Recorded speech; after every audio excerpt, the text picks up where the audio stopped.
Welcome to episode 128 of Project Geekology. We here, the Fantastic Three, are going to give you all the news about the Fantastic Four, or five, depending on who you ask. I am one third of your host, Anthony, and joining me as always is... Dakota, and I love that, the Fantastic Three. All right, yeah, and that's a really good point. Depending on who you ask, depending on how you count, there may be four, there may be five fantastic individuals in this movie. Maybe even more, depending on what you decide to count. We'll find out in a bit. But we're joined as always again with Rich. I'm really excited to be here. I don't know if we can do this podcast today, guys. The truth is, the price might be too high. So I don't know if you guys are going to hear a podcast after this because the sacrifice that we're all making, that we're being asked to make, is just way too much. Specifically by Galactus. Yeah, he asked for a Switch 2. Do you know how hard that is? You got to get a tracker on your laptop, ignore all of your classes, and then just wait until you can get that system. And then he asked for Grand Theft Auto 6. That's not coming out till like 2029. If that. Yeah, no, Galactus asks a price way too high. But before we get into any of that, let's jump into what we've been up to, rather, this past couple weeks, because we've been off a week. If you'd like to skip to our discussion of Fantastic Four, jump to minute marker 1745. Anthony, you want to start us off? Yes, I can. Nothing too major. I have been messing around with the Battlefield 6 beta. That dropped. I was playing the early access for that, and then just to kind of like, I guess, touch the basis. I want to get a little bit more of like a concise overview of my time at SuperCon without, I guess, going too deep or too much time into it. But yes, I think the last episode we recorded, I talked a little bit more about it. It was kind of broken up a little bit, but I really did want to kind of talk a little bit more of my overview or like my overall thoughts of SuperCon this year. SuperCon this year, I felt a little bit more disappointed than last year. Last year, I felt like they were really like trying to like move up. They had like this, I guess, partnership going on with Crunchyroll. They had all of Critical Role. They had a bunch of Baldur's Gate 3 people. There's just a lot of people that I felt like there was a large step that was being taken last year, and I felt like that step was like a step back this year, because like last year, even like their badges had like anime and Crunchyroll themed stuff, whereas this year was, which it's fine because it's Miami. It was a bunch of like Miami stuff, like a beach. One had like a beach and a beach chair. Another was like a gator. Another was like, one of those like walk up cafe places that you would go to, for your Cuban coffee. But you feel it was a step down from the cultural impact that I felt, a con should have, yeah. Right. It felt a little smaller too. It was still big, but it felt a little smaller. I don't know if more people went this year.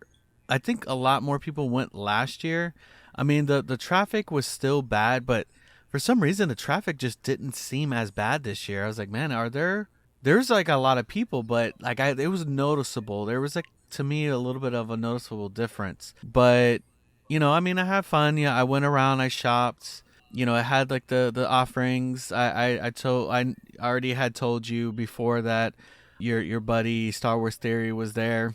But overall, did you have a good time? Oh yeah, of course. I always have a good time. I just hope that Reed Pop really like puts in, maybe not at the same scale as New York Comic Con, but a little bit more, if that makes sense. I really do hope that they work on that. Maybe there's a little fatigue because I do go almost every year.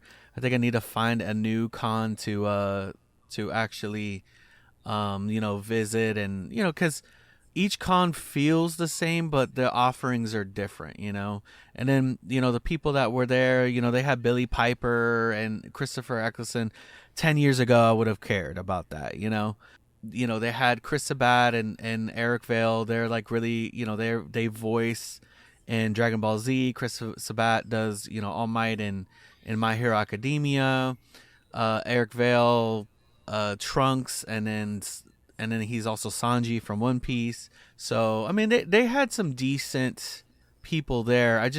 I feel like it was smaller. The scale was definitely smaller, which isn't bad to me if I'm going to a smaller convention. But if you're trying to be like the largest convention in South Florida, don't scale back, I guess. I don't know. They had enough. There was enough room. There's a whole other side. Last year they were using the back side of where the will call area was. This side, that whole side was like, just the will call, just that alone. So I was like, it already felt smaller like when I walked in. So, but I mean, I guess that could be, that's just like a gripe that might not hit too hard, for a lot of people. But, yeah, just my overall thoughts. Let's throw it over to Rich. What have you been up to, Rich? Richard. Let's see. First, just Big Rich. related. My wife and son are actually going to go to Anime Con up here in New York City on the 24th of August. So after that show, I am not going. I am persona non grata in my house for not agreeing to go months ago. I have a fantasy football draft that day. But I don't know. He's been getting into it. He just came home today with Vegeta. They went to Japan Village in Brooklyn in the city, and he got a couple of Dragon Ball Z guys that he's very excited about. Back up. There's a Japan Village in Brooklyn? Yep. Where have you been, Dakota? I can ask my wife more information. Those are just like, a lot of it is the fact that the anime is like their thing almost, Sure. Okay, so it's their bond. Yeah. Okay, and gotcha. we it's just probably video games for you too. Yeah. Right? Yeah. Video games and sports for us, but I'm not, and also like, they'll get ramen, and we just had ramen the other day. So I was like, I'll peace out on that. But that, he got some cool stuff from that. Of course, I've been to a lot of baseball, and it's been depressing, but I won't really expand on that too much. Although I did have a huge victory. My mother-in-law is a huge Mets fan, and she never goes to games, ever, despite the fact that I go to 40 a year and invite her all the time. And actually did invite her. And she made it to one. She made. Nice. So she said she had a good time, might go again. So you never know. You never know. And I guess the other thing is I'm kind of like Roger Ebert now. I just go to the movies all the time. So since we That's last... Since the summer, right, we've done Superman. I obviously saw that. Saw Fantastic Four. Saw Jurassic Park Rebirth. And then we're going to go see Bad Guys this Wednesday. So Bad Guys. Couple of good movies. Really enjoying them. I thought Jurassic Park was what it was going to be. It was just cool to kind of see it overall. Popcorn flick. Yeah. It was really weird to see that chick from the Red Room just suddenly be with dinosaurs, but Romanoff, yeah. It made sense though because she's a mercenary, so which I thought was kind of fun. She had that skill set, yeah. But that's really that's been just kind of it's summer, so I did another Lord of the Rings rewatch, and of course, that's about it. How about you, Dak? What have you been up to? Really quick, Anthony, you said that you watched The Naked Gun recently. Yeah, I was just thinking about that. Yeah, I saw The Naked Gun. I went with my stepfather. I was pleasantly surprised. It was actually like really good, and it pulled it off because I don't know if you saw the original with Leslie Nielsen, but like it's like very kind of slapstick, just very blunt, stupid humor. But I was like, man, how is Liam Neeson gonna do it? I'm so used to him being the action guy, right? Yeah. And so or the very stoic guy. He's never been comedy guy in my book, yeah. And so he maintains that. He is the stoic guy, but he does it like funnily, like he's funny with it. So yeah, no, I was really surprised. They had some like running gags going on throughout the film that like really was funny. Yeah, no, it was good. I had fun, and I don't know if you noticed that like it rated like pretty high. So everyone that I see in my circle on Twitter, I'm primarily in like film Twitter section of Twitter. They seem to have really enjoyed it because of the fact that you're gonna laugh at some point. You're gonna laugh a lot actually because there's a joke every 20 seconds roughly. It's that like packed with gags. So and a lot of times like they play off of each other apparently the gags. So yeah, I've heard good things. Yeah, no, definitely, it was a fun time. Good. All right, jumping over to me, I had a lot going on this past couple weeks, but stuff that I've been getting into recently is I watched The Big Lebowski for the first time. That was mind-blowingly funny. Like, that was literally the funniest thing I've ever seen. It's been a while, but yeah, it is funny. I do like that. Talk about movies that are played straight, but are just like so incredibly ridiculous. That really, I'm going to be watching it again. And yeah, I'm going to Iceland in like a week and a half or so. Or no, I'll be in Iceland in a week. No Iceland for you. No Iceland for me. But there is a Big Lebowski themed bar in Iceland that has like a bunch of White Russian cocktail mixes. So man. I'm so excited. I was there like last year. I wish I would have known this. Oh, I didn't even know. Anyway, so Big Lebowski, good time. I have introduced my wife to Smallville. So we're like 7 episodes deep into season 1. Dude, somebody saved Dude, her. I started watching that again too, man. We got to cover Smallville season 1 soon. All we need right. to. Well, I'm on season 3 now, but yeah. Let's Okay, would you be interested in doing Smallville season 1 for next week? Yes, let's do it. Because I'm planning a Smallville day tomorrow. We're gonna just bang it out. All right, yeah, let's do it. Rich, you got to jump on. All right, next week, Smallville. I mean, I could do it tomorrow. You want to do it in 12 hours? Like, let's go. Like, I'm ready. I love that show. I'm gonna be playing it at like 2x speed. I can't wait to talk about the mystery of the mystery of the week. Well, the twin. The guy who played Iceman in the first X-Men movie. Yeah, like his twin is in the show. Yeah. And I think I think they both are. I think like one of them plays like Jimmy or something, and the other one plays like one of like the dangers of the week. But they were like 5 seasons apart, so something weird like that. But I'm excited. Yeah, so I'm introducing my wife to Smallville. She's really excited. She's loving it. It's just like one of those amazing times for TV in the sense that like you were gonna get 20 plus episodes a season easily. Like that was a guaranteed thing back in the days of cable, and you'd get it once a year. You don't have to wait 3 years for the next season to only drop 3 episodes. You know, like it's just that good. And it was just one of those. It's a time that's kind of nostalgic at this point, where like no cell phones in sight. You know, like it's a perfect time capsule for the time. Like it like really when is. you watch so it, good. you're like, yes, the early 2000s when this we were how not it used taken to over be. by technology. Yes. All right. So that happened. I also want to take a brief moment to talk about a play that I saw recently. It was the debut of a play that a friend of mine was a part of. His name is Ryder. And it was, it was a very low budget play. It was free for those in attendance. Like if you can get a free ticket, it was free. But it marked the 80th anniversary of the bombing in Hiroshima, and it was August 6th of 1945. That was the day that the first bomb was dropped on Japan. So the play itself is called The Diary of Yoko Moriwaki. And it's a true story of a 13-year-old girl who was given a diary at school to, just go about her day over the course of a couple months. And it's the couple months leading up to her death, basically, in Hiroshima. So it's through her eyes, the war from home. And it's just such a fantastic time capsule of a period that I've never even heard of, or not that I've obviously heard of the bombing, but the point of view from a teenager, a 13-year-old teenager, who is very much pro Japan, but very much of the mindset that like everything is terrible in her homeland, and like how that is leading up to the destruction of almost 100,000 lives in a second. It's a really crazy story, and it's a true story.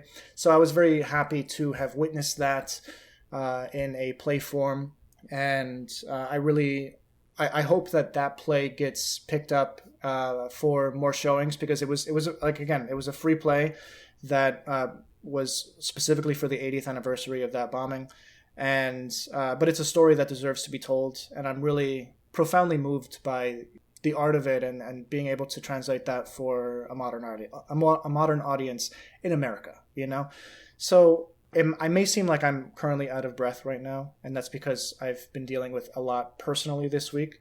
So just right before I went to go see that play, I was heading home from work, and my car got like sideswiped on the highway by like a car going 100 miles an hour, and it took out my driver's side mirror. Did it hit anything else, like your door, or was it just the mirror? It was just the mirror, thankfully. Wow, so man. it should have been an easy fix. Went through insurance. My deductible was like $700, so that would be the amount that I would need to pay if anything past that point. My insurance would pick up. But yeah, so not a great deductible. But when I ended up like taking it to the place that they recommended, they charged me like $350 ish. When I picked it up, it was almost exactly $700. Just now, like I literally just picked it up. That's crazy. So I'm looking at the prices, dude. They dragged me through the mud, and there's so they ordered the wrong part to begin with. They returned that part, but then they hid that first part that they ordered in the miscellaneous. Like I'm looking at the prices, like of the original estimate and the current the current price that I paid. They definitely hid that price of the original item that they returned in my miscellaneous, and then they charged me for painting of the part that they got, but the part is like a matte black, like it's like black plastic, like there's no paint on it. Like so they charged me for that.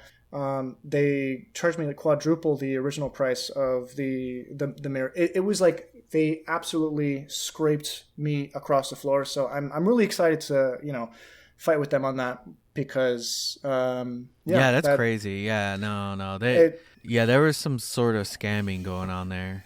For future reference, if you knock off your mirrors, I'm quite skilled in the art of replacing side mirrors for people, whether they be low like electronics or even high electronics with heated mirrors and all the rotation and stuff. Okay. So if it happens again, give me a call. I've done it myself. Yeah, I'd much rather go to you and give you a few bucks than spend 7 times the amount at a place that clearly they just didn't. They were committing insurance fraud. Yeah.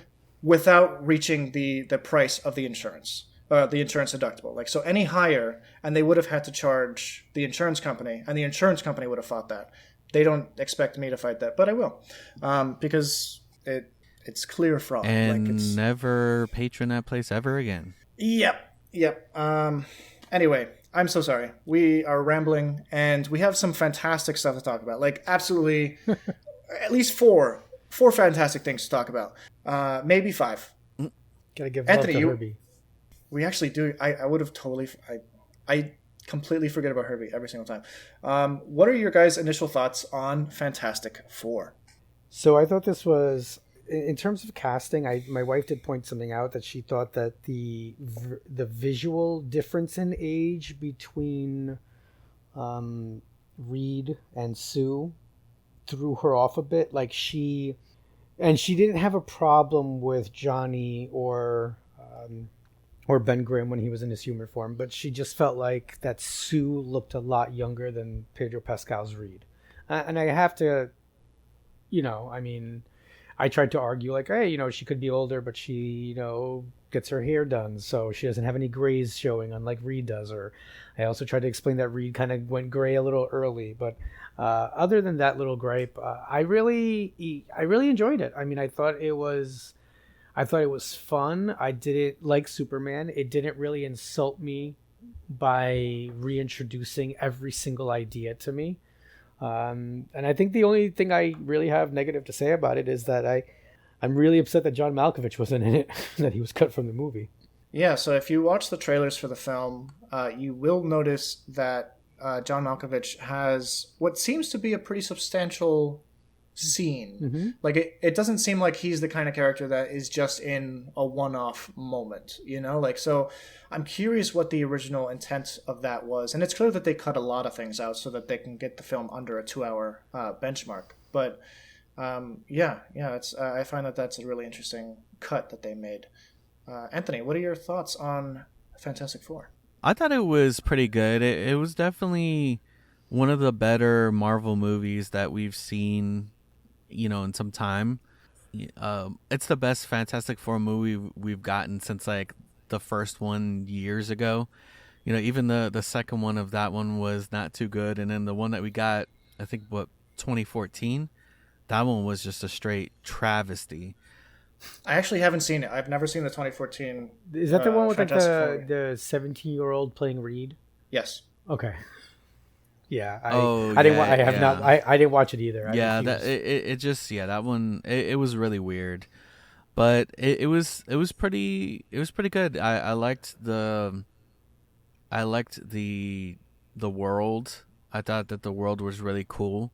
It gave me, and I really love the aesthetic that it has. It's like very Fallout, retro futuristic. Like their technology is like outdated, but like more futuristic than us at the same time. Like, how does that work? But yeah, no, I liked it, and it's cool. I noticed that. Well, I guess we'll go a little bit deeper, but yeah, this is my initial thoughts. But yeah, man, it was good. It was good. I enjoyed it, which is a hard thing to say about Marvel movies these days. Yeah, I don't want to like. I was probably going to say something similar, where I have been on a Marvel low end in terms of like what I've enjoyed or what I've allowed myself to partake in. There's a couple things that I haven't had the time to watch, haven't cared to watch. Recently, I haven't watched Ironheart. I didn't watch Agatha All Along. I know that there's Eyes of Wakanda. I probably will watch that, but I'm not in any rush. So I still haven't watched Thunderbolts. I think that just came out for like Disney Plus or at least home video. So I am excited to see that one because I have heard that it's fantastic. But again, I'm not excited to watch it, if that makes sense. But I knew I wanted to see Fantastic Four, and I wanted to give Marvel my money for finally doing something that I wanted to watch. And I've been asking for Fantastic Four for a long time. I've been asking for X-Men for a long time. Really quickly, let's just talk about X-Men. They got the rights for 20th Century Fox in 2019. So it's been 6 years since they've had the rights to that. They are just now, like within the past month, like saying that they are looking for writers for these films, that they're potentially casting roles for the X-Men films. I think that that's actual IP suicide. Like, why would you, as Marvel, wait 6 years to even start working on potentially the biggest franchise within your franchise? You do not own Spider-Man. You will not own Spider-Man ever, if Sony has anything to say about it. Why would you wait so long to do anything about Fantastic Four and even longer to do anything about X-Men? If this was any other company, they would have had a movie within 2 years. I'm not saying that they should have rushed it, but they should have started working on something immediately, because currently they are floundering in the box office. Like, Fantastic Four is a fantastic movie. I really enjoyed it. It's not perfect, but I do think it is worth more than the global cume has, collected at this point. So it's interesting to know that, like, we are currently seeing a very, very low, like almost like phase one numbers for movies, for Marvel. And that's bizarre to me, because they were such heavy hitters for so many years. You had films like Black Panther, Captain Marvel, a number of Captain America films that were all breaking $1 billion at the box office, and it was easy. But it was easy money. I think part of it is, I think that they're releasing on Disney Plus too quickly. Like, look how fast Thunderbolts is already there. If the movie, it could be that. If it's not something that you feel like you care, if you get spoiled, right? If you're not into that, like right now, like you're a perfect example, Dakota. You've kind of fallen out. You don't watch a lot of the stuff, right? So now so much comes out that you can just kind of comfortably wait, and it's on Disney Plus. So correct. I mean, correct. And you're a moviegoer, right? So like I am, since the pandemic, like I love the streaming option. Like I kind of liked when some of the stuff came out, and it came out the same day on Disney than it did in the theaters, right? That was fun. That was a fun time. And I think that spoiled a lot of comic book fans. And I think now it's like, well, the stuff is not that great. I can just wait. Yeah, I was gonna say we you can't put off the fact that like the quality has gone down, and even then, like, you know, so like I did end up seeing Thunderbolts. Well, I would say that Thunderbolts is definitely one of their better movies that they've come out with in like the more recent years. It still is missing that quality that we used to have with Marvel movies. Like there was definitely some QA that was going on back in the day that is just gone now. And it's like and it's not even like, and the crazy thing is like they're not even like taking, it's not even like risk taking, they're like playing, it's like trying to play it safe, but like it's not even like quality, you're getting like a knockoff, you're getting like a knockoff movie rather than like, an MCU movie. It's, and then I'm going to throw it to you, Dakota, because you're repping Superman today. Would you say that the MCU movies of today, do they match up, or do they hold up to the Superman the movie 1975 gold standard?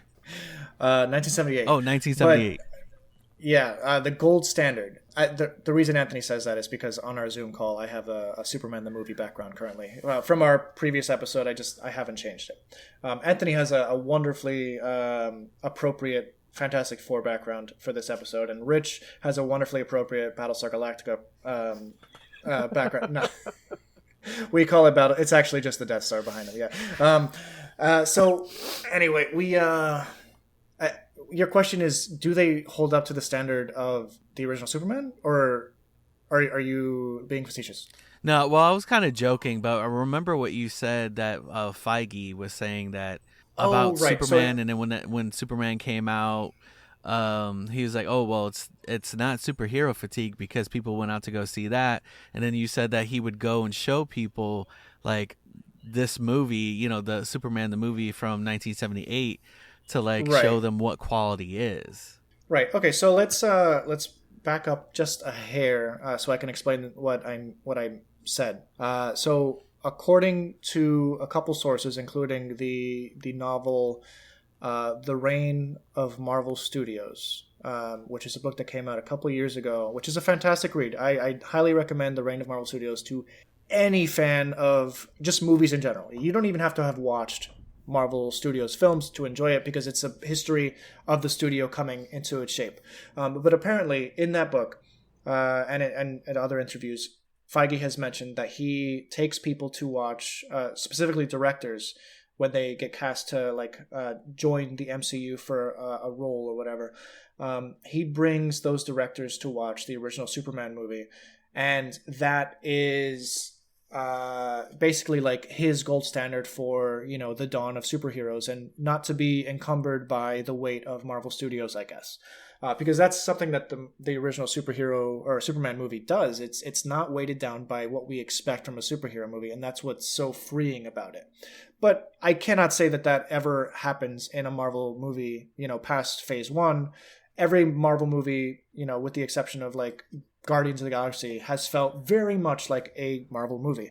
It's just part of the DNA. It's part of the production process. It's part of the factory system that they have going on, with Marvel Studios. So as far as like whether it has these movies have that original sheen that is the gold standard of what Superman produced in '78, I would say, in many cases they're better movies. Some of them are much better, but they don't have that vibe of the original one. And as far as like Marvel today versus Marvel in the like phase 1, phase 2 eras, they have nailed down a formula that they try to encompass with every movie. It's a 3-act phase of each film that leads towards a bigger picture. And that is the case for pretty much every single Marvel movie that has ever been made, but I think the original Phase 1 films have a certain level of uniqueness because they didn't have a boiled down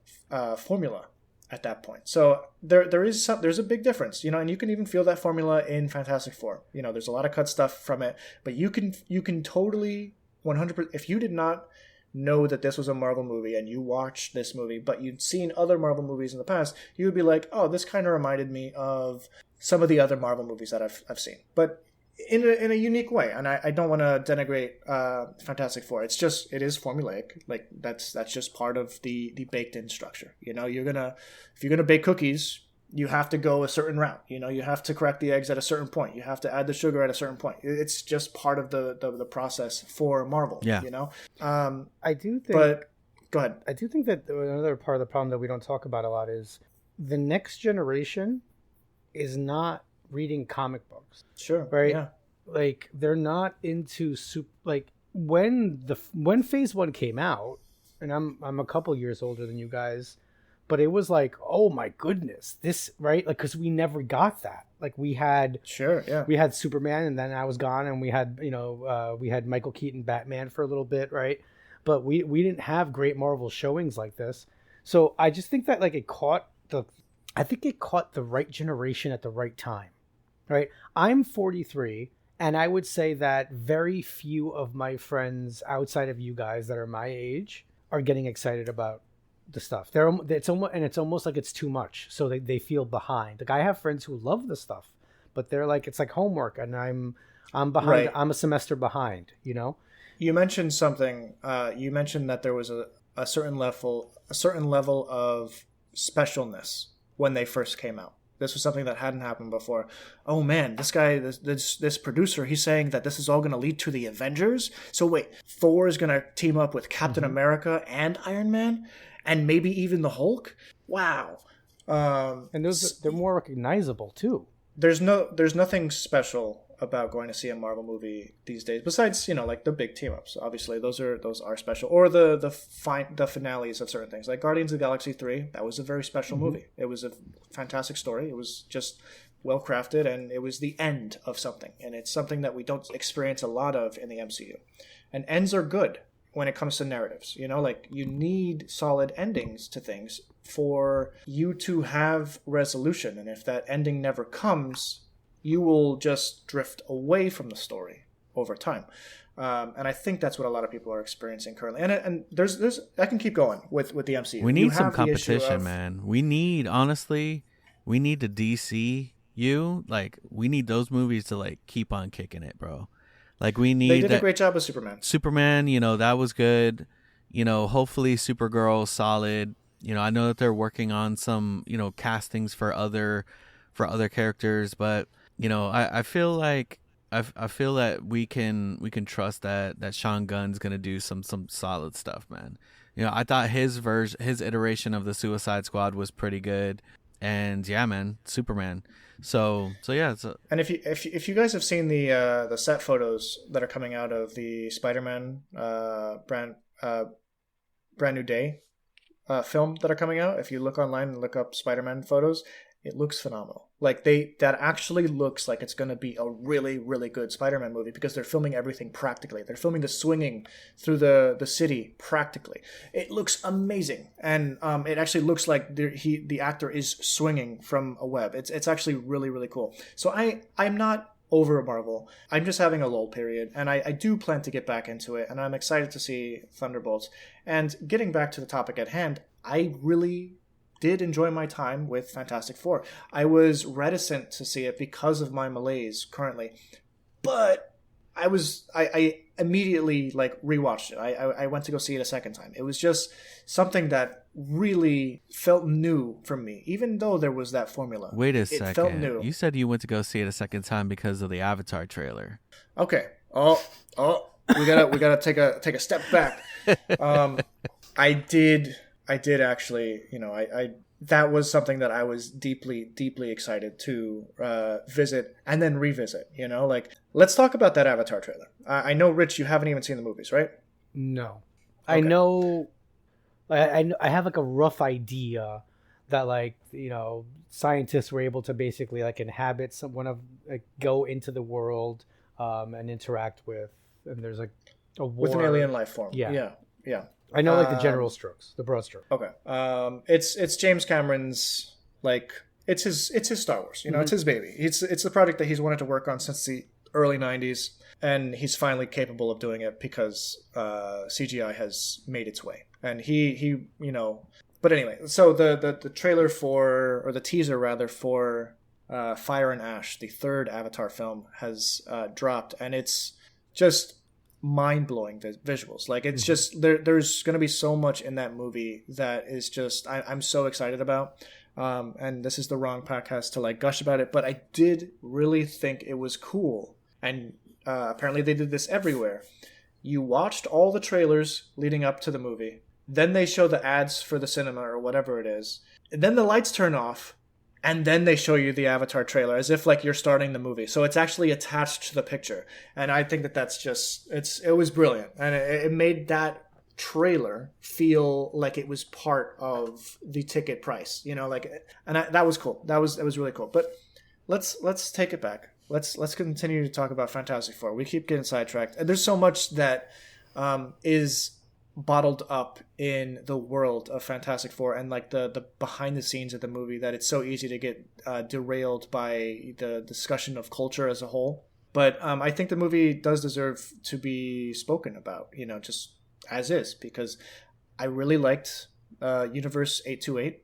Like, I thought that was just gorgeous. Was it 828 or was it 818? No, it was 828. It's okay. Kirby's birthday is like 828 something. That's correct. Yes, they showed that at the end. I wasn't sure because I know that in Doctor Strange Multiverse of Madness, we go to Earth 818. Mm-hmm. Yeah, you're right. So I might have got those confused. But yeah, all right, 828. Let's talk about that. Just because it was such a unique setting. It was far different from anything that we had seen in Marvel before. It almost has like a postmodern sci-fi look, like it's something that you would expect from Fallout, like before the bombs. Yeah, something like that, or like original concept art for like in Disney World or Disneyland, the Tomorrowland section of Disney World. Like it's that this is what the future is going to look like. There's going to be rockets everywhere. There's going to be flying cars. There's going to be towers that are just random shapes. Where are they? Where are they? There's going to be robots, like serving us food in our 60s styled abodes. It's just a really, like when Marvel decides to bring all these universes together, when they bring like eventually these characters are going to make their way into 616 or whatever. I think that I don't think. I know that they're not going to do this, but I think that that's ridiculous that they're not going to do this. But they absolutely should take advantage of this opportunity to bring the entire Marvel universe into 828. Like, I think that is such a world rife with opportunity. I think that whole setting change is perfect for throwing in the X-Men when they finally get into the picture, because it's still 60s-ish. Yeah. Like they have a lot that they can work with in this world, and I feel like they're barely tapping the surface. And I think that's really cool. So let's talk about the actual Fantastic Five. Like, what are our thoughts on? So, Rich, you mentioned that your wife had an issue with the age gap between Pedro Pascal and Vanessa Kirby, and there is an age gap there. I think they're 13 years apart, like the actors themselves. But what did you actually think of the portrayals of the characters plural outside of that discrepancy? So the way I derided the other Fantastic Four movies, saying that Reed looked like he was 13, like it wasn't that game breaking for me. Sure, and maybe it's because it's not out of the question. I mean, in the comics, I'm fairly certain that they're closer in age than 13 years. But that didn't bother me too much. I thought Reed did a really good job. Not Reed, sorry. Pedro Pascal did a really good job as Reed. I mean, I did speak about my Pedro Pascal. What's it called? You have an actual Pedro Pascal fatigue. Yes. Going on Yeah. Right now. I think a lot of people do. I love him, but I want him to be I want him to be certain people.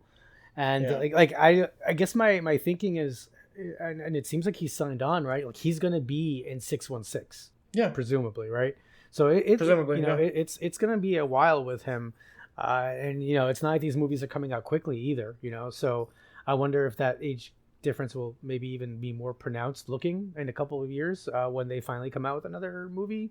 But I thought that he did a really good job. I really felt Reed's feelings of inadequacy. Yeah, and he does have that in the comics. Like he's a very competent person, but he struggles with the limits of his own mind. And I loved that it wasn't just he's a brainiac, right? He's a brainiac who then allows himself to actually feel worse about everything because he believes he has the ability to do so much. It's such a great dynamic. Like, Anthony, he's too much into his own head. Yeah. Yeah. So I'm sorry. Sorry, Rich. Go ahead. Keep going. No. So I thought, what did you guys think about Reed? Anthony. He's solid. I do kind of feel you about the Pedro fatigue. He has been in a lot, and it's like, we've got some other actors that could be portraying some of these characters. I'm not saying, Mr. Fantastic in particular, but, they have been casting him for a lot, and, you got to allow for people to miss something for them to want more, and, you can't just like allow everybody to be gluttons and to, receive all this content with this one particular actor. No, man, you got to put him here, put him there, and just allow people to enjoy it, not to shove their face. But as far as his portrayal of Reed Richards, I think he did a pretty solid job. Yeah, like you said, for somebody being so brilliant to be so like trapped in their mind, about being able to do more, feelings that they should be able to do more. Yeah. Jumping on the Pedro Pascal fatigue, I don't want to like beat it to death, but it is funny because when Fantastic Four first dropped, he was in 2 other movies currently playing in theaters, and starring roles. That. It's not just. I've seen that, dude. I've seen that video. So he's in Materialists and he's in Eddington, and not only that, he was slated to be in the movie Weapons that just dropped this week. The horror movie Weapons. He was supposed to play the character that Josh Brolin currently plays in the movie, but he was too booked. So they recast the whole movie. 6 engagements or 6 projects that he's working on. He was stretched too thin, but not as. Oh, actually, no. There is a moment in this movie where Reed is stretched a little too thin. Mm-hmm. But let's jump over to Vanessa Kirby because I think that she is magical as Sue Storm. Like my God, the ending, the fact that like they finally use Sue Storm to her like potential. Like in the comics, she's one of the more powerful individuals, and we barely got that much of that in the previous movies. But now they really showed. She can one-on-one with Galactus. That's massive, and I'm not just saying that literally because Galactus is massive, but she really is strong. And we haven't really gotten her in like physical or in movies where she's done that kind of scale of fighting, and she's really she was. I thought that Vanessa Kirby did a fantastic job as Sue Storm. It's almost like that mother strength that you sometimes hear about, like when a kid is like underneath a car, mothers will suddenly find the strength to lift the car. And that it's a known thing that can happen based on just like mother's instincts and adrenaline just taking over. So the fact that, she is such a powerful individual, plus Galactus had her child in that moment, it was just like a recipe for disaster for Galactus because like you're not going to stop a mother. Trying to save their child. And I love that. I really love that. I think she did a fantastic job. What did you think, Rich, of Vanessa Kirby? She was, other than Mole Man, I think she was the strongest strongest actor in the Like the All right, cat, let's because the casting, let's because she's amazing. I can't. There's nothing I'm going to add to what you guys just said, right? Because it's I yeah, feel sure, exact. yeah, I feel the same way. But what's a Paul Walter Hauser or whatever yeah. as Mole? I was giddy. Like I was excited. Like I was like, oh, the Moloids, and I'm glad that I know they ended up cutting out what's his name, Red Ghost, which was the character, the actor we spoke about earlier being cut out, and they did that kind of montage of some of their past fights. But when I Yeah. saw the literal cover of the first appearance of Mole Man, right? And even they had the cover of them battling the giant green guy whose name Yeah. I forget now. Yes, which is from the very first cover. Like they almost showed the exact cover of the first Fantastic Four comic, which I was blown away by. Yeah.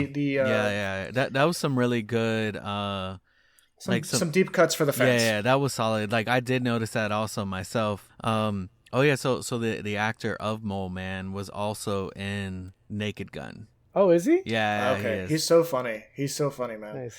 I liked the dynamic of him and Sue. They don't really explain it. He's just like he respects Sue. There's you a know? there's a prequel comic or like Oh. a pre-movie comic that if you read it, They explain that dynamic a little bit? Explains the dynamic between the two of them. Yeah. All right, I'm gonna read it. I love tie-in comics. I love tie-in novels. I did not realize that was a thing. I tend to actually consume more tie-in material than I consume the material itself. Which, dude, if you look at my Audible library, it's like 250 books, and like 90% of it's tie-in novels of like Star Wars and different franchises. Awesome. I'm a monster. But what did you guys think of Johnny Storm, played by Joseph Quinn? We've met Joseph Quinn in Stranger Things. If Eddie I don't know Munson. if Rich, you watch. Yep. So he played Eddie Munson in Stranger Things, and a lot of people didn't think that he had the acting chops for a character like Johnny Storm, but I was 100% sold. Mm-hmm. I wasn't. I kind of said to myself, Eddie Munson, right? I just didn't. I was like, no way. And it's definitely a different, and I think I appreciated it. I don't know. Maybe I was almost just. I don't think I read tons of Fantastic Four growing up. It just wasn't.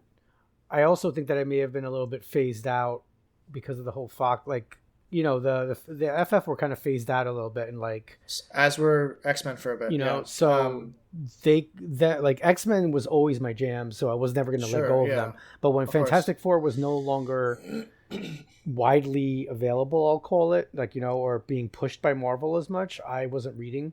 So a lot of my Johnny Storm is from like Chris Evans movie and like the ribbing, and I'm used to a little bit more of a contentious friendship with Storm and Thing, but we've seen that. So I liked this change in the dynamic. I don't know if I buy him being like a super. I guess it makes sense, right? That he's also a scientist, because that's a change they had here, where he's like this amazing scientist who basically with like 4 words is able to uncover an entire language. Right, like he's able that to they start did that. piecing together. I liked that Yeah. they did because dude, this guy's an astronaut. gave him Come something. on now.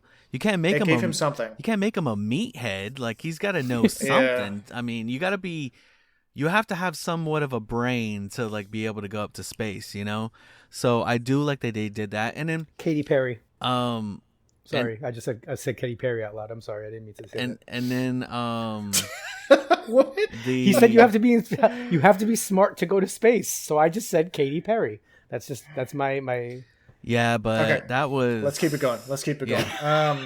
But I did like that they did have like they did have some like kind of jabs here and there between Johnny Storm and Ben Grimm. I like that. I like the banter. That's something that always has to happen in these movies to some degree. There has to be some level of like not necessarily disagreement, but playful banter and jabs at each other's expense. And I love that. Yeah. And the actors kind of like do that in real life too. I don't know if you've seen that. If you watch the video yeah. of them like in an interview, and then like Joseph Quinn's just like looking over at what. Oh yes, that's such a funny video. And he's like making him laugh. And the funny thing about it is that we've all been there. We've all had that friend that have been trying to get us to laugh in like the worst times. I love that. I love their dynamic so much. And just to jump on like the Johnny Storm parade, I guess. I think it was a cool idea for him to, he has been clearly interested in these alien messages for a while. He has like 20 something tapes, all like for the current Silver Surfer. I think her name is Shara Bell. Shalaba. Is that? Shalaba. I keep getting confused with Shara Bay, which is in Star Wars, Poe Dameron's mother. Their names are very similar. I will continue to mess it up. But anyway, I love that all these messages are sent to her, and they kind of explain it in a certain way, and he's able to try to like translate it based on that one phrase, that colloquialism that she was able to impart on him. I thought that was so cool. That was so cool. Let's talk about the Thing really quick. Not really quick, actually. Let's give him a little spotlight. I think hold on, what's the actor's name? I always forget it. His name is Eben Moss Backrack. Backrack. I mean, the cadence of the character's voice was kind of like perfect. It's always what I kind of envisioned the Thing to talk like and to like act like, the certain swagger that he added to the role. You don't need like a really gravelly voice. You don't need a really deep voice or anything.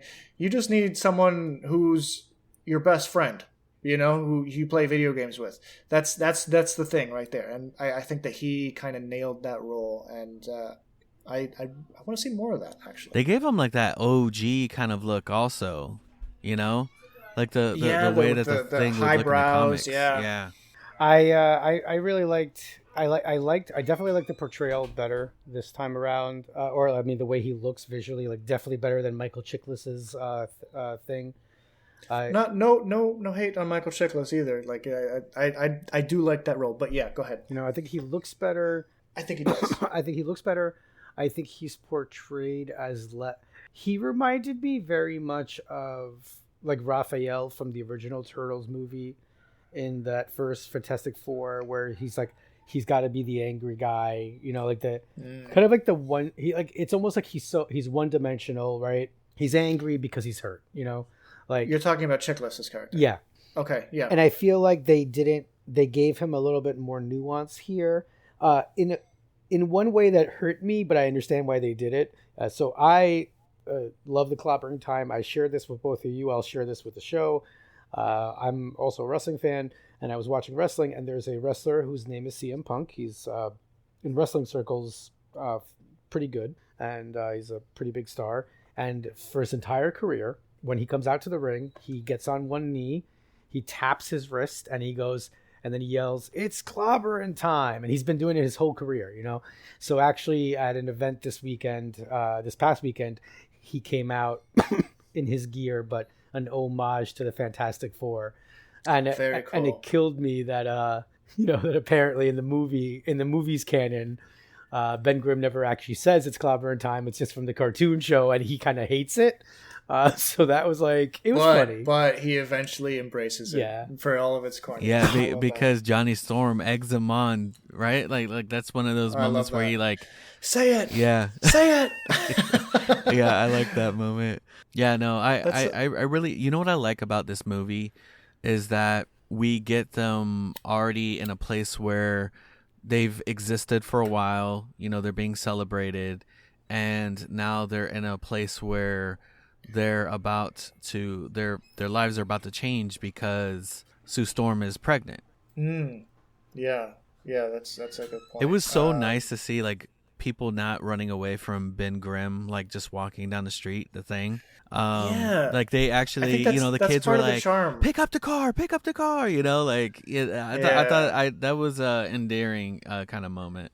That was wholesome. There is a deep sadness like that you see in the portrayal. You see in the performance. Yes. Yeah. Like there's a great scene where he's like looking at an old footage of himself in his like human form, and the TV cuts off, and then you see the reflection that he's actually looking at, and it's like the true self, and he never lets it kill his vibe. He never lets it kill anyone's vibe. You know, even Reed brings it up at a certain point, like what I did to you, blah blah blah.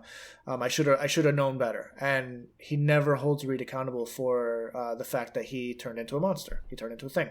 I love that. I love that portrayal. And it probably took time because this is supposed to be 4 years after they all transformed, right?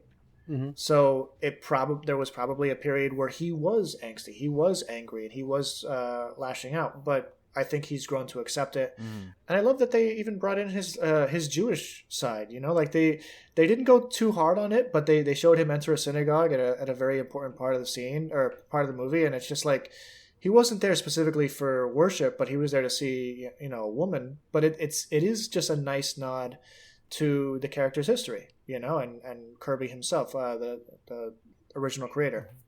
So yeah, I love those little things, but.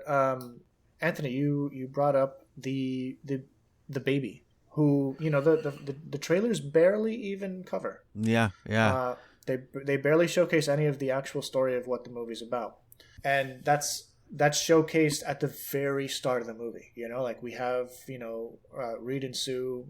She takes a pregnancy test. She shows them, and that's the whole catalyst for like the next couple months of the movie is like getting ready for the baby, and Reed is freaking out because he's just like, well, we're genetically altered, so naturally the baby must be genetically altered, but he can't find anything. But when they eventually speak to Galactus says he's hiding his true self from you. So the unborn child, it has the wherewithal to hide his true self from the scans of his parents.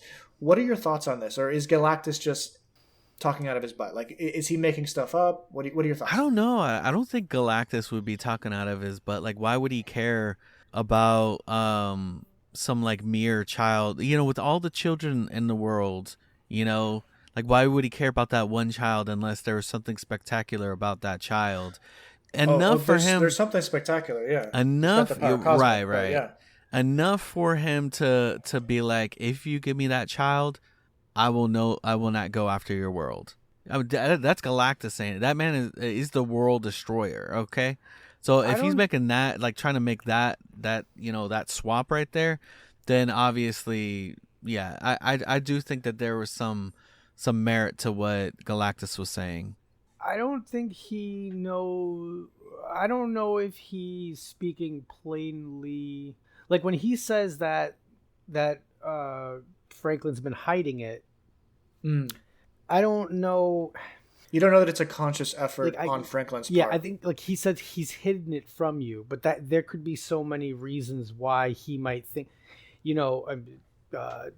maybe Reed's technology isn't advanced enough to pick this up in utero. You know what I mean? Maybe it's something that doesn't develop until after he's out of the uterus. He could be doing it to protect Sue from maybe she would be harmed if he was like releasing, it could be like a preservation thing, because if he wasn't ready, Sue dies, then he will probably die, or he probably doesn't want to kill his mom, that kind of stuff. Yeah, there are many. Yeah, there's different reasons for being. It could be for good reasons. It could be for malevolent. And is he a mutant? He is. Yeah, technically.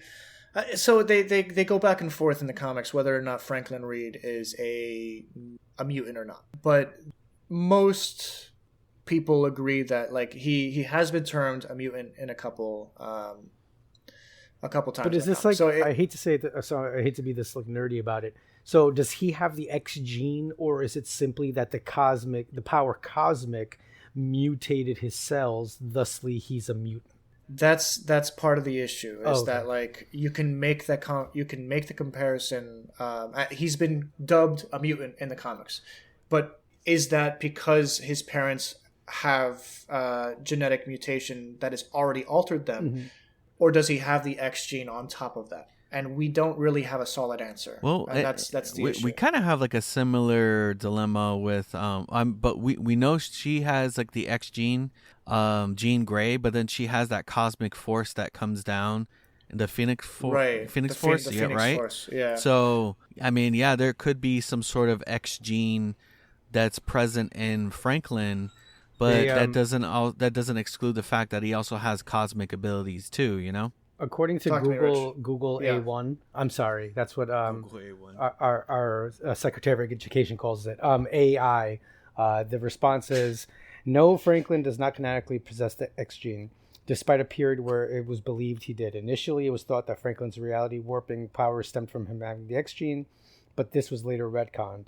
He is now understood to have gained his powers through his parents' exposure to cosmic radiation, and his later ability to manipulate reality was revealed to be a separate power source. Okay. So that might be like, yeah, I think it was just that they originally felt that he had the X gene, or I think they were leaving it open, and then I guess somebody decided, hey, I don't like that, and they retconned it. Here's what I think Marvel will do. I think they will call him a mutant when the time comes. The same way that they called Miss Marvel a mutant instead of an Inhuman. Okay.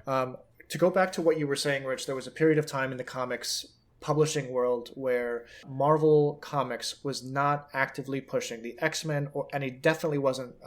They definitely weren't pushing the Fantastic Four, and the reason was that they were trying to basically kill the Fox movies so that the brand would be cheap enough for them to eventually acquire. So they were really pushing hard stuff like. That's when they really started pushing Guardians of the Galaxy in the comics, that supergroup. And they really hyped up the Inhumans, probably too much, because they've started to walk a lot of that back. And certain Inhumans characters are now being dubbed mutants, which is what happened in the Miss Marvel show. But as far as Marvel Studios goes, I believe that they will simplify it to the point where, no, he has the X gene. And perhaps this is just something that Reed did not know to search for. He didn't.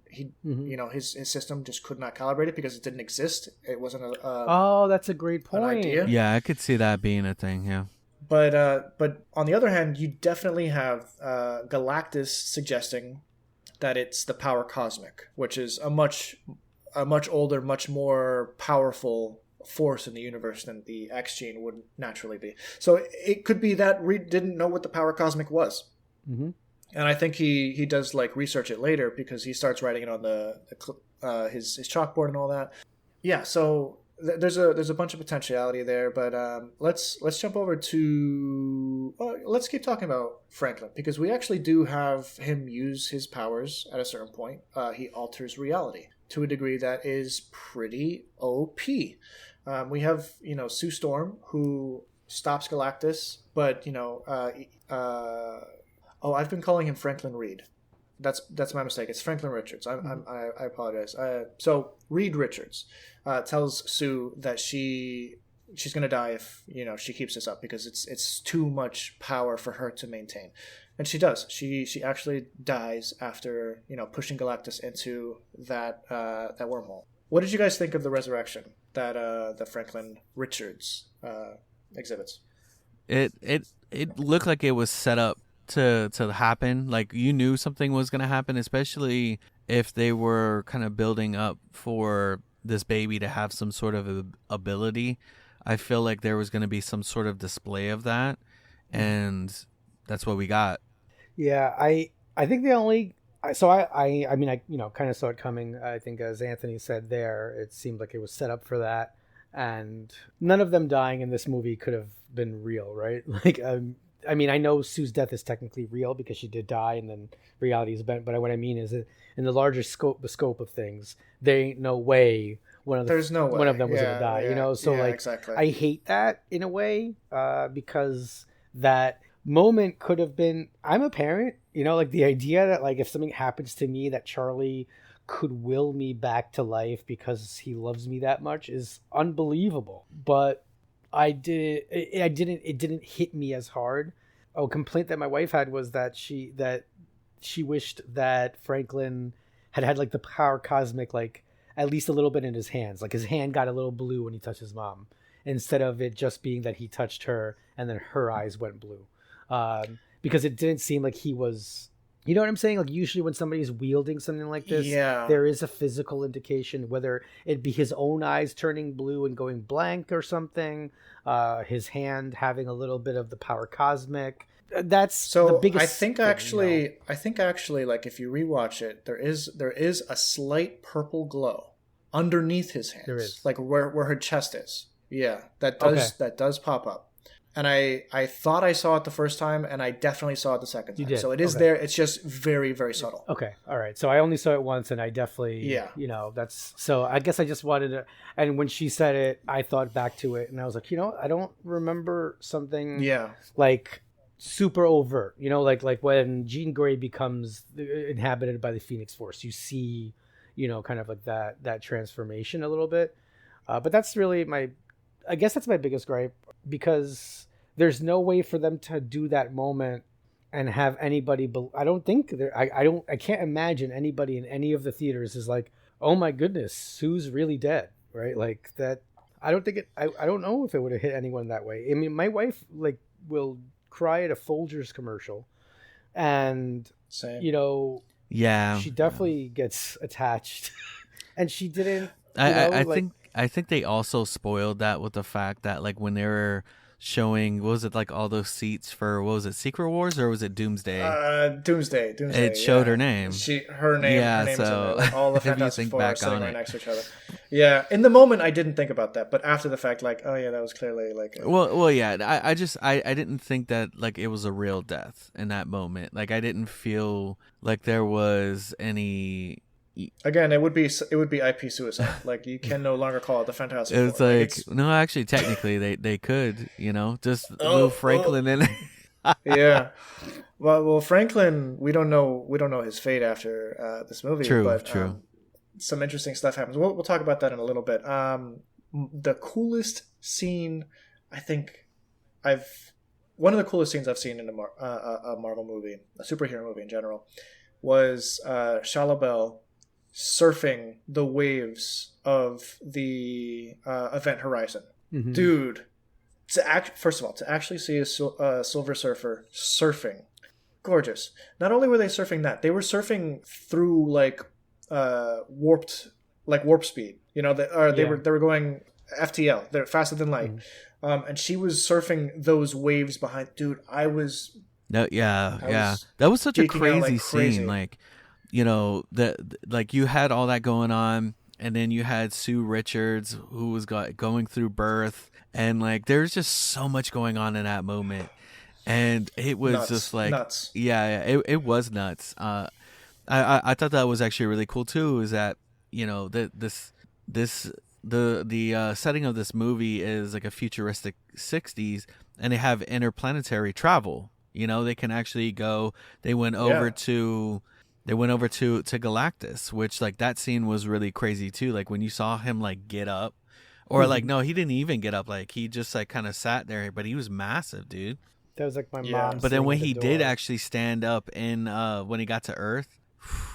Yeah, this is a movie that IMAX definitely added to the viewing experience. Definitely, I thought it was interesting their initial plan of like what they were gonna do with Galactus heading over to them. That they had gotten the entire world to like, they sold the world on like this plan to move Earth to some other like solar system. And you almost got it made you think, oh, they're gonna bring them to the MCU. Dude, I thought something like that was gonna happen too, man. It makes you think that. You know what though? They pull the rug out. You know what though? That might be the way that they get there though. That might be the way. It's possible. It's possible. So why was the ultimate, now if I recall correctly in the comics, the way they got rid of Galactus the first time was the ultimate nullifier? Am I misremembering? Because that's like such a ridiculous device this is beyond my knowledge. Oh, okay. So you're on your own here, Rich. You explain it to us. All right. So basically, the ultimate nullifier, let me just pull it up, is a powerful cosmic artifact in the Marvel Universe known for its ability to erase anything the wielder chooses, even entire timelines or concepts. So it was something that was actually found aboard his ship, and then it was kind of used to kind of keep him away. Did they use that in Secret Wars as well to get rid of? I believe so. So the nullifier it's weird to me that I don't know. I just thought it might show up in the movie, and I felt like they went with this kind of overly convoluted.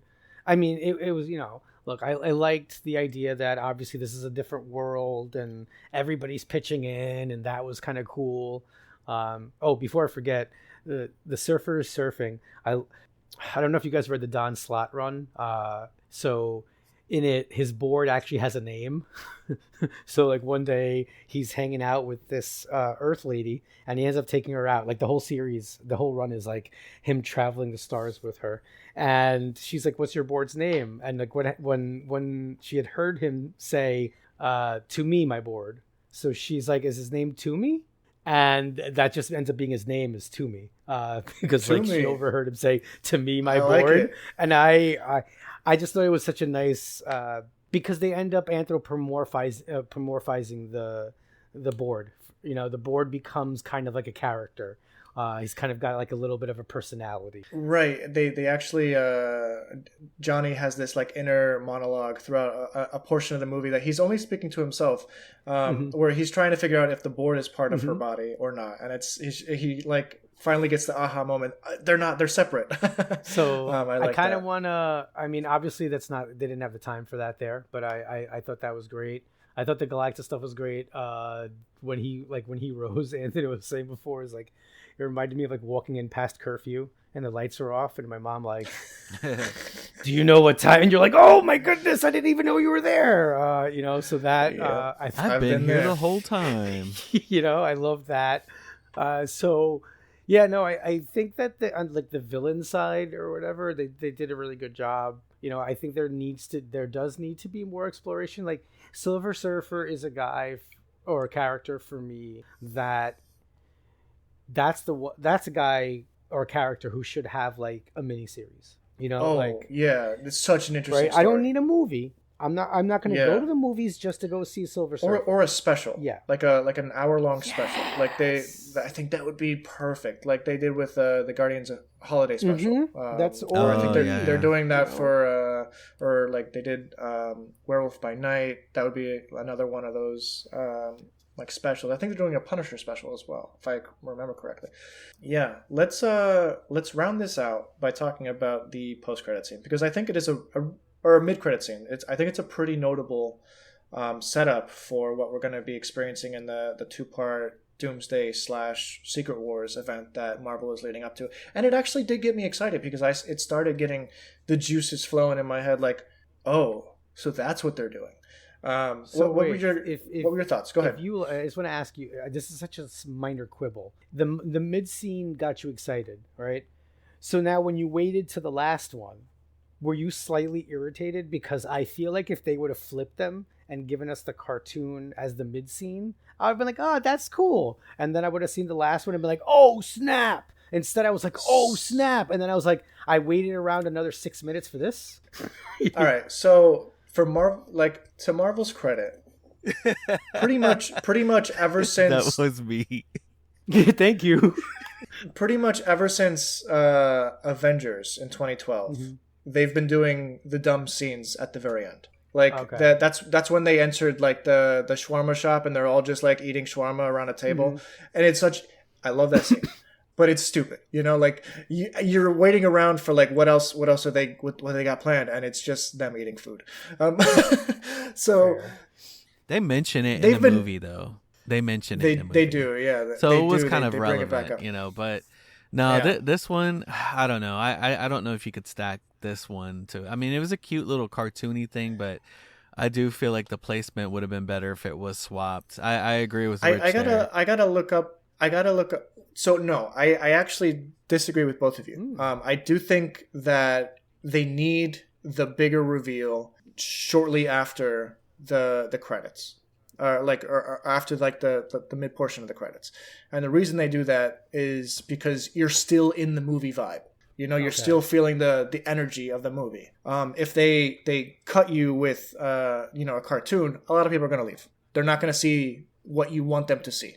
that's just a little flavor text at the end, like, and they've been doing it for a while. It's not, the shawarma scene isn't the only time that they've done that. They've done that a couple times now. Well, I would say, I would say Howard the Duck at the end of like Guardians, like useless, but it's so funny. Like it's, well, it's I just, would say like you maybe change up the formula a little bit. I mean, they are floundering, okay, all right. But whatever to make things go.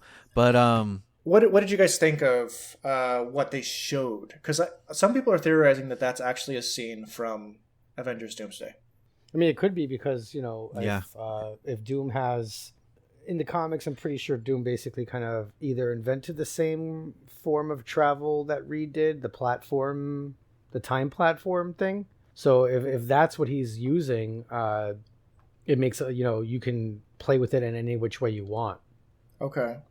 Right? Because it would, I mean, obviously Doom has magic as well, but he just appears there. There's no sign of forced entry. There was no loud crash. It was a very quiet invasion, if you want to call it that. So almost like a secretive invasion.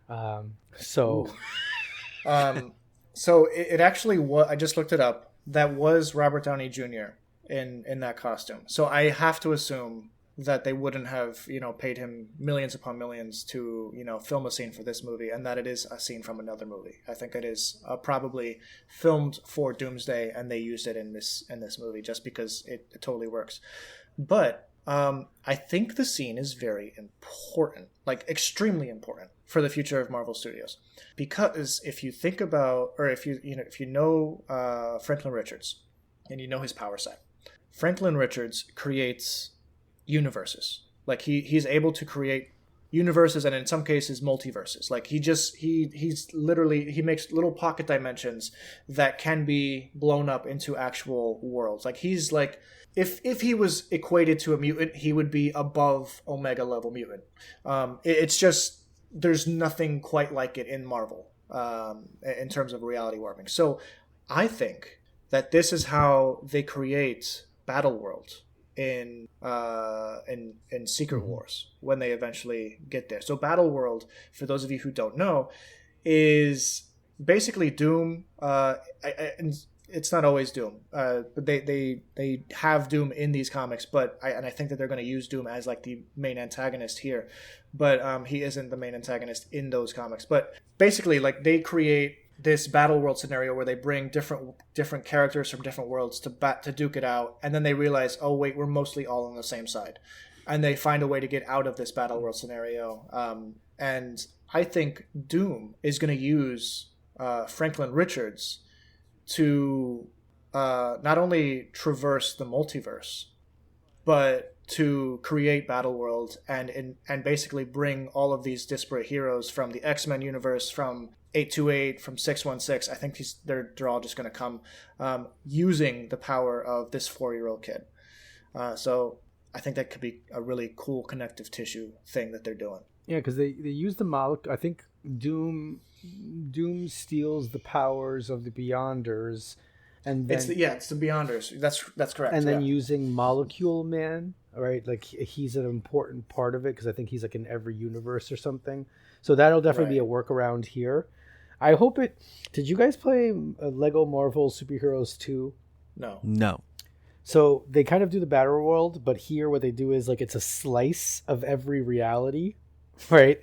As like cool. As the map. So like you fly from like Sutur to to the Kree home planet, whatever. Like you kind of it contains all of them. And that I hope that in some way we get to see like some sort of amalgamed battle world that has like elements, not just the people, but like elements of their world in it. I don't know. It's just a crazy idea, but I remember like they had the noir world. So when you went into that area, like everybody was black. You turned black and white. Like I hope they really lean into the differences because he can create anything, right? He can create, like, he's a child. He's going to be imaginative, and who knows if he's misinterpreting where he's taking people from. Like, I don't know. I think it's going to be really awesome, and I'm actually really happy that Doom is going to be Iron Man, because I think there's going to be a lot of layering there to why, because in the original comics they're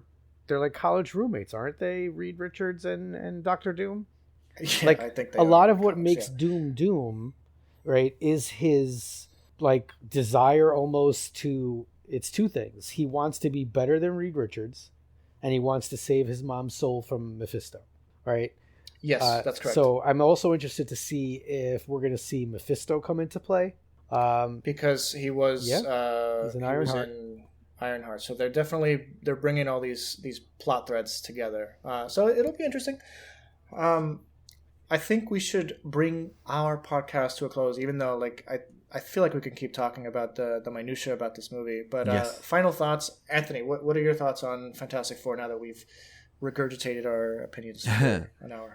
It's Fantastic Four. It's a solid movie. If you are attentive about watching it, just know that I say that it is worth a watch at least.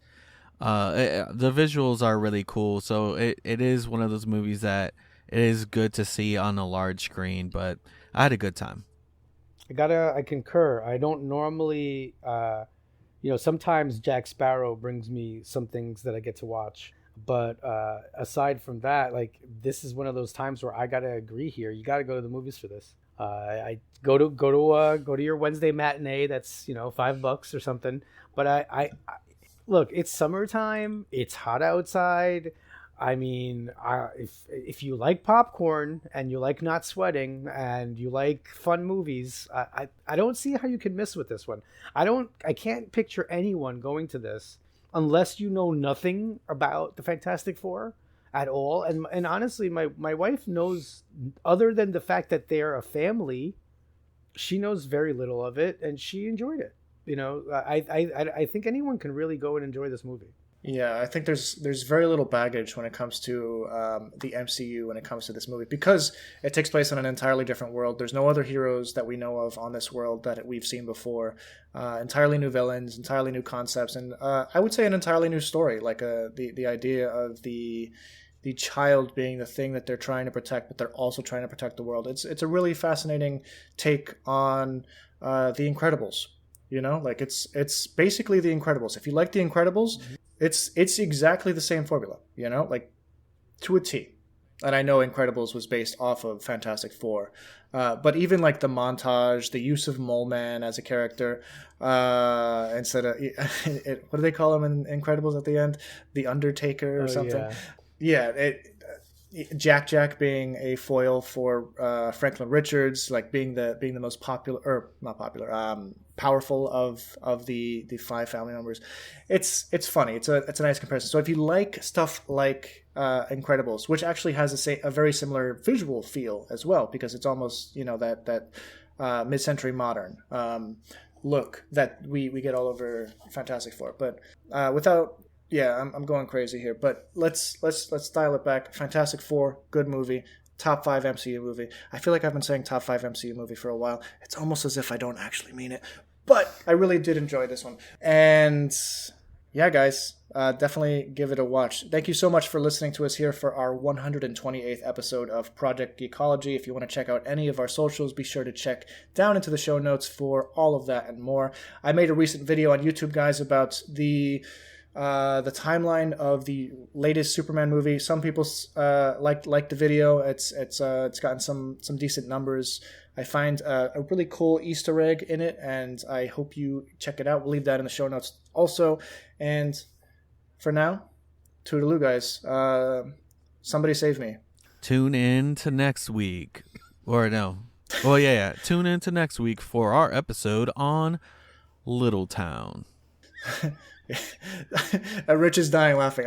I said somebody save I've me. been holding that the entire episode. I'm so angry at you. An hour and a half. I was like, I can't wait to. Good job, to just, Dakota. I have now that on my finish phone. him. I blast that I'm driving down so the highway. Sorry. And no, you get to say it at the end. All right, guys, have a good one. Bye. Bye. Oh God, save me.